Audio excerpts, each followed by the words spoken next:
Bienvenidas y bienvenidos a este espacio del podcast de Distancia Focal, donde estamos entrevistando a las y los fotógrafos que están invitados al Festival Internacional de Distancia Focal y conocemos su experiencia, su mirada. Estamos ahora transmitiendo desde el Café Sin Título, que nos prestó este espacio, donde también se desarrolló el taller del maestro Francisco Matarrosas y hay una exposición de él que va a estar durante varios días.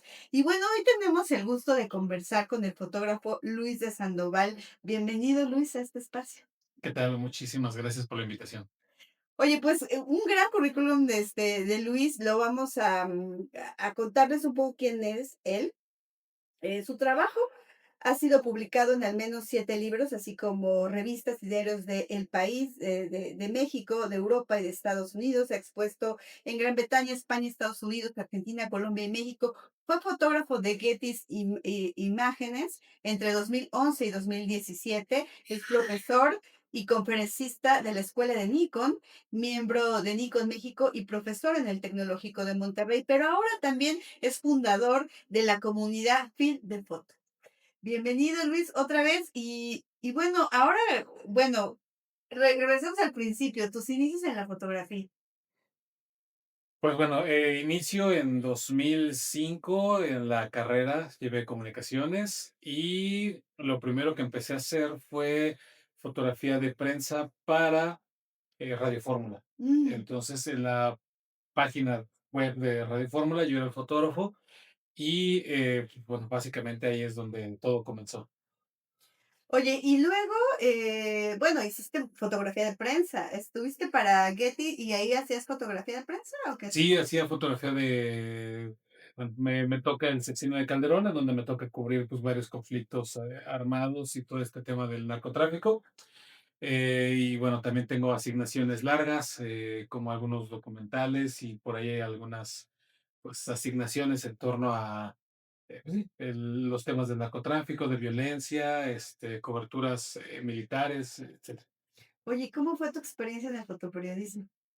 Pues mira, la verdad es que, fue algo que disfruté en ese momento, tenía en torno a 20 años, y me parece que tener el estómago para hacer eso, es complicado, ¿no? La verdad es que, con el paso del tiempo, hacer fotografía o coberturas de muertos y todo eso es complejo, y la verdad, me da la impresión que no era como lo mío, realmente. Entonces lo fui dejando de lado y me fui enfocando más a otro tipo de fotografía. Ese tipo de fotografía es la que podemos ver en una fotografía que tomaste y que plasmaste y que está expuesta en gran formato en el Parque Juárez de esta ciudad. Pero cuéntanos, porque eres fotógrafo de paisaje, de vida silvestre.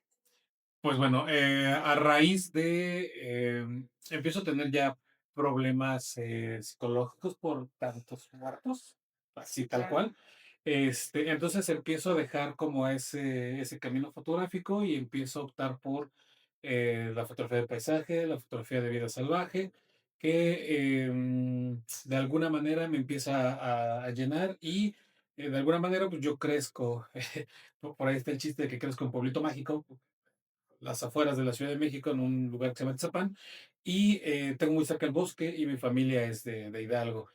Por parte de mamá, entonces todas las vacaciones eran en el bosque o en el cerro. Pero siempre desde niño, ¿a dónde vamos? Pues al cerro. Y entonces, de alguna manera, pues eso, hay una frase que me gusta mucho que dice infancia es destino. O empiezo a hacer fotografía de vida salvaje, fotografía de paisaje, y se crea una comunidad en torno a eso.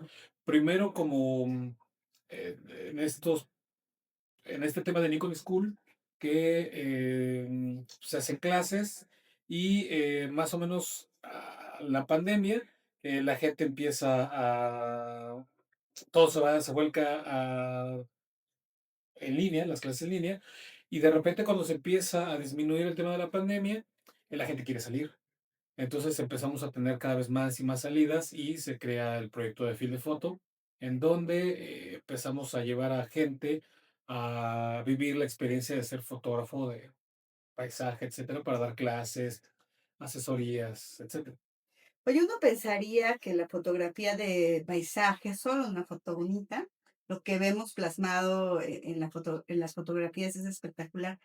Pero para ser fotógrafo, de naturaleza, pues no es tan fácil, ¿eh? O sea, hay que tener, corazón para eso. A ver, cuéntanos cómo es. Fíjate que, bueno, dejé la fotografía de prensa a un lado y me empecé a enfocar en vida salvaje, pero realmente es que es menos glamuroso de lo que se ve en las fotografías. ¿Por qué? Porque pasas, no sé, puedes estar, no sé, 10 horas esperando que un flamenco se pare en un lugar y para eso te están cosiendo los moscos.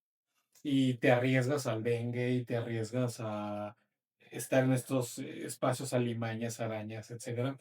Luego de repente, pues estás en lugares donde evidentemente pues, no hay baño. Entonces, ahí en la naturaleza, que eso fue lo que a mí me enamoró, ¿no? El de repente todas esas dificultades técnicas para poder hacer fotografía de vida salvaje de naturaleza se convierten en pues ya en una forma de vivir, ¿no? En donde este contacto con la naturaleza a mí me gusta muchísimo, pero vives muchas carencias, ¿no? De repente estás en el cerro, en medio de la nada, y tienes ahí a los animales que te están rondando. Pues se convierte, insisto, en muy poco glamuroso, ¿no? Me ha tocado tener experiencias en islas en medio de la nada y te enfermas del estómago y ahí estás en la isla como Dios te trajo al mundo porque pues ensucias la ropa y tienes que andar así, ¿no? Oye, y también, pensaría también tienes que tener, un alto una alta tolerancia a la frustración. No tienes idea de cuánto. De repente haces un viaje, no sé, por ejemplo, nos tocó ir a Guatemala hace un par de años y la idea era fotografiar esa misma fotografía que está expuesta. Se ha intentado 3 años. O sea, no es como que ay, se me ocurre hoy y mañana voy y la hago, ¿no? Las condiciones climáticas pues eran adversas muchas veces y si bien regresamos con buen material, esa faltaba. Y de hecho, vamos a regresar el próximo año para intentarla, pero ahora vamos a intentar que el volcán explote más fuerte, pero no depende de nosotros. O sea, de repente en este tipo de cosas o en este tipo de fotografía, pues estás a expensas de la naturaleza y la naturaleza te dice, no, hoy no, pero mañana sí, mañana que no está así. Y pues así, o sea, ya pagaste todo un viaje, hiciste toda una planeación y pues lo único que te queda es encomendarte a tu santito favorito para ver si el volcán va a hacer lo que tú quieres que haga, ¿no? Y me parece que de manera constante son lecciones de humildad. No, chaparrito, tú no controlas naturaleza y la naturaleza dice, hoy no. Sí, ni modo, tienes que regresar después. Oye, Luis, esas son las grandes lecciones que te da esta fotografía, ¿no? O sea, fotoperiodismo versus, naturaleza, ¿no? Esas lecciones, de vida, literal, ¿no? ¿Sabes qué? Prefiero lidiar con la naturaleza que con el hombre. Es, Seguro. es, es, pero no porque el hombre sea malo, sino porque la naturaleza a mí en lo personal me regresa, eh, son como jalones de orejas, ¿sabes? En donde de repente te da la soberbia porque dices, hoy me salió la fotografía extraordinaria, entonces hoy soy el gran fotógrafo, pero mañana la naturaleza te dice no, ¿sabes? Entonces yo creo y estoy convencido que como naturaleza, vida salvaje, fotoperismo, etcétera, siempre va a haber circunstancias en las que la misma circunstancia te regresa a la humildad o debería de darte lecciones. Y no quiero decir que soy una persona sabia ni por nada por el estilo, pero he cometido muchos errores en torno a eso. Entonces, de alguna manera he aprendido mucho en torno a todas las veces que me he equivocado y que no me han salido las cosas. Oye, cuéntanos una anécdota. ¿Qué tan bochornosa la quieres? Tú dime. Tú exponte, tú mátate solo es Ok. aquí. Mira, te voy a contar una historia que es, creo, de las mejorcitas que tengo. Sí. Nosotros tenemos un viaje fotográfico a Yucatán en donde fotografiamos vida salvaje. Entonces nos vamos a Galápagos. Rentamos un coche y el coche tenía la cajuela como descuadrada porque le habían pegado. Entonces así me lo rentaron, pero yo no me había dado cuenta. Y entonces tenía una maleta llena de equipo y ya nos fuimos. Pero eran de esas que tienes que aventar la cajuela porque cierre. Y nos cayó un tormentón brutal así de la selva yucateca.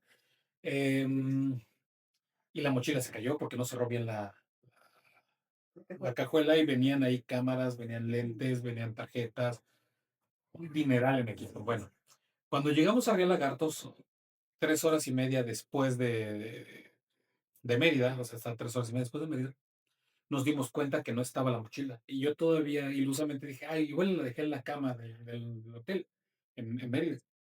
Entonces, de ahí tomamos una lanchita que nos llevó a dar un recorrido para buscar lagartos y luego nos llevaron a quedarnos a una isla. Pasamos, evidentemente, primero a cenar y yo creo que fue el cuerpo que reaccionó, o sea, digamos que físicamente, o sea, en el semblante, no se me notaba que estaba muy preocupado, pero el cuerpo dijo, no, güey, sí estás preocupado. Aquí algo está pasando Y aquí. me dio una diarrea espantosa en una isla en medio de la nada. Entonces, tenía que salirme encuerado de la casa de campaña para no manchar la ropa y me tenía que meter al mar a hacer Okey. hacer. Entonces, me paré como 16 veces en la Y la noche. gente te veía pasar diciendo: "Okey". Sí, fue muy, muy vergonzoso. Terminé cosido por los mocos, como que sales encuerado hacia la isla en medio de la nada pero tengo unas fotos extraordinarias de eso, por cierto. Digo, yo espero que nadie me haya fotografiado, porque aparte, debí haber parecido como pandita. No, no, pero, yo creo que esa es de las cosas más vergonzosas, padres y que te regresan a la realidad, porque no solamente pierdes, dinero, sino arriesgas tu salud. Entonces, fue un tema que se conjugaron varias cosas, ¿no? Y que te hacen ya checks de todo, ¿no? Te enseñan mucho. Yo creo que esa es una de las anécdotas en donde la naturaleza y los hechos te vuelven más humilde y más precavido. Oye, además de ser una experiencia padrísima, porque además de, bueno, esas fotos espectaculares que podemos ver en tus redes sociales, en Gracias. tu perfil, pienso como verlo de viva voz, o sea, con tus propios ojos puedes estar ahí cuando un volcán está en erupción, ¿no? Cuando ves la Vía Láctea, etcétera, ¿no? Esas cosas. Sabes que no hay palabras para describirlo. De repente regresas o sea, creo que todos los fotógrafos sentimos ese algo en el estómago donde dices, hoy sí, hoy sí salió el trabajo, pero me da la impresión que, por muy bueno que seas, no alcanzas a abrazar eso. Y hay una película que se llama La increíble vida de Walter Mitty, que Claro. para todo fotógrafo tiene que ser legendaria, en donde dice que las mejores fotografías son las que se quedan aquí en la cabeza, ¿no? Porque la experiencia es abrumadora. Entonces, sí tienes que sacar la chamba porque al fin y al cabo vas y a estos lugares extraordinarios y trabajas, pero pues es trabajo, o sea, vas a chambear. Y yo lo llamo como que te vuelves fan. Entonces, cuando te vuelves fan de algo, pierdes la concentración y pierdes la chamba. Entonces, sí tienes que estar bien concentrado, bien alineado en el trabajo, ¿no? Porque sí está padre irte a ver animalitos, etcétera, pero Es otra cosa esto, la vida sí, es otra sí, cosa. está grande. Oye, Luis, ¿y hay fotografías que no has tomado? Es decir, que fue tan impactante, tan impresionante que te quedaste como eso decíamos de la película, De ¿no? Walter Mitty. Fíjate De que la primera vez que fuimos a ver el volcán de Guatemala, el volcán de fuego, es que sí es impresionante, porque aquí ves el Popo, y el Popo de repente pues echa fumarolas, y es impresionante, o sea, no estoy diciendo que no, pero no tiene la actividad y la fuerza, porque si tuviera la actividad y la fuerza nos destruye a todos. Y eso es importante. Uno de mis lugares favoritos es el Popo, ahí estar enfrente de eso. Pero la primera vez que fuimos, estábamos, Jazmín y yo, y de repente estábamos ahí paraditos a ver a qué hora empezaba el show, ¿no? Y de repente empezamos a escuchar como cuando tienes hambre que te crujen las panzas, las tripas, pero el piso vibraba así. Y de repente, ¡oh! Y nos quedamos los dos así como, nos volteamos a ver y así de, ¿esto es seguro? O sea, es neta que estamos viendo un volcán aquí y aparte el volcán lo tienes muy cerca. De donde estamos al cráter serán 4,5 kilómetros, una cosa así, o sea, muy cerca. Am, y yo creo que nos quedamos un par de segundos, ¿sabes qué? Fue tan fuerte, tan poderoso, tan abrumador, que es como cuando te asustas y te quedas como helado, ¿sabes? Entonces, esa experiencia es una de las que más me ha marcado de ver la fuerza de la naturaleza en su esplendor. Oye, y me imagino que super experiencias cuando vas con los grupos, ¿no? Porque la expectativa puede ser una, pero la realidad es otra. Para ser fotógrafo de paisaje y de naturaleza, como tú decías, podría parecer glamuroso, pero no lo es. Se necesita, realmente una vocación para hacerlo. O sea, es Sí, difícil. sí, sí, pero fíjate que a la gente le gusta, a la gente le gusta el hecho de vivir aventuras. O sea, me Claro. parece que si nosotros tuviéramos que decir a film de foto con qué palabras lo asociamos, sería aventura. O sea, vivir una aventura en donde em, están diseñadas las actividades para que te lleves. Uno de los factores que nosotros nos enfrentamos de manera constante como fotógrafos es que el clima de repente dice que no y no es no. Entonces, ese tipo de cosas también se aprende, sí, se aprende, creo que aprendes más del fracaso, del no éxito, que del éxito per se. Entonces, intentamos en la medida de nuestras posibilidades que la gente se vaya contenta y que la gente se vaya con buenas fotos, ¿no? Pero a veces el clima dice no. Y trabajamos también cuando eso sucede para intentar, digamos, compensar con otras actividades y otras cosas para que se vayan contentos. Oye, y también, ¿qué les dirías tú, como recomendación, eh, tu yo joven de ahora, tu yo del pasado, a la gente a la gente, sobre todo los jóvenes que quieren, pues, hacer fotografía de paisaje, fotografía de aventura, que quieren ser fotógrafos de Nat Geo, pues, ¿no? Claro. Este, Ay, pues mira, yo creo que lo primero es, va a sonar tonto, pero para poder hacer fotografía de viajes y de vida salvaje, etcétera, lo que primero que tienes que hacer es viajar. O sea, hay cosas que puedes hacer en tu localidad, pero evidentemente para tener ese material necesitas viajar y pues hay que invertirle.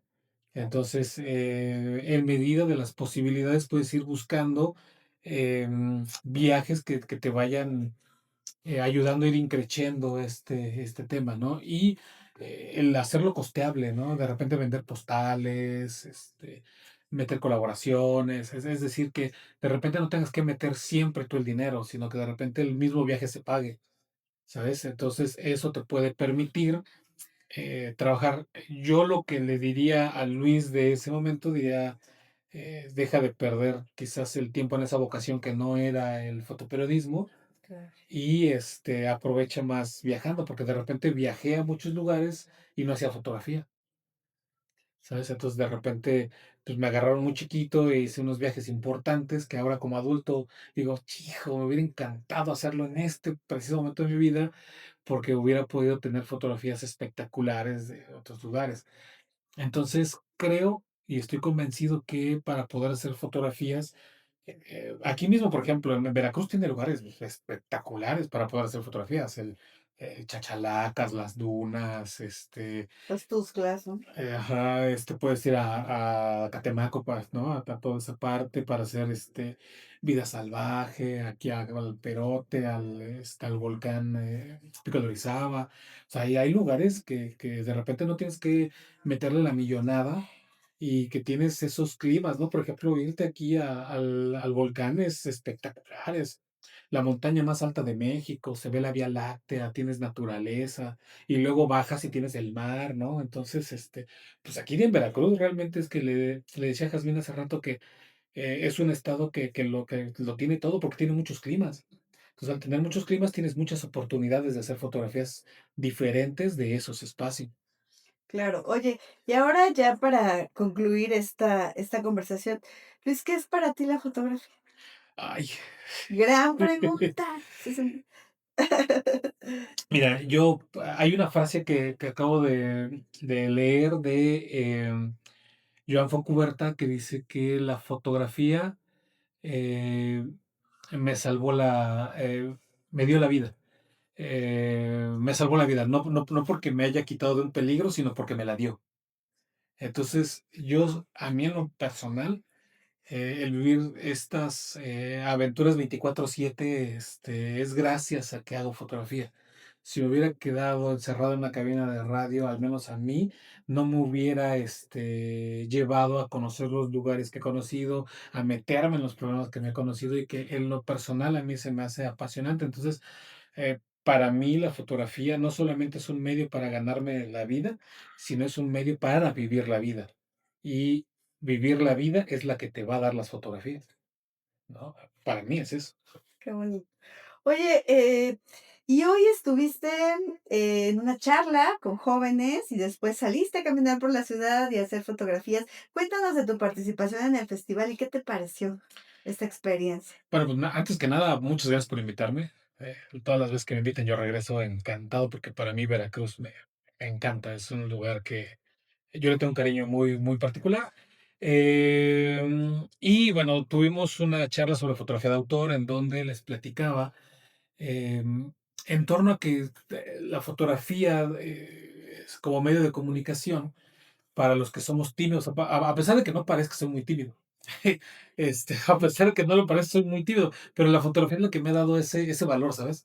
Este, la fotografía me ha permitido a través de sus características contar historias y contar muchas cosas. Entonces les platicaba que eh, hay que hacer fotografía y pensar más que en la parte técnica, porque la fotografía se divide en dos elementos, la parte técnica y la parte narrativa.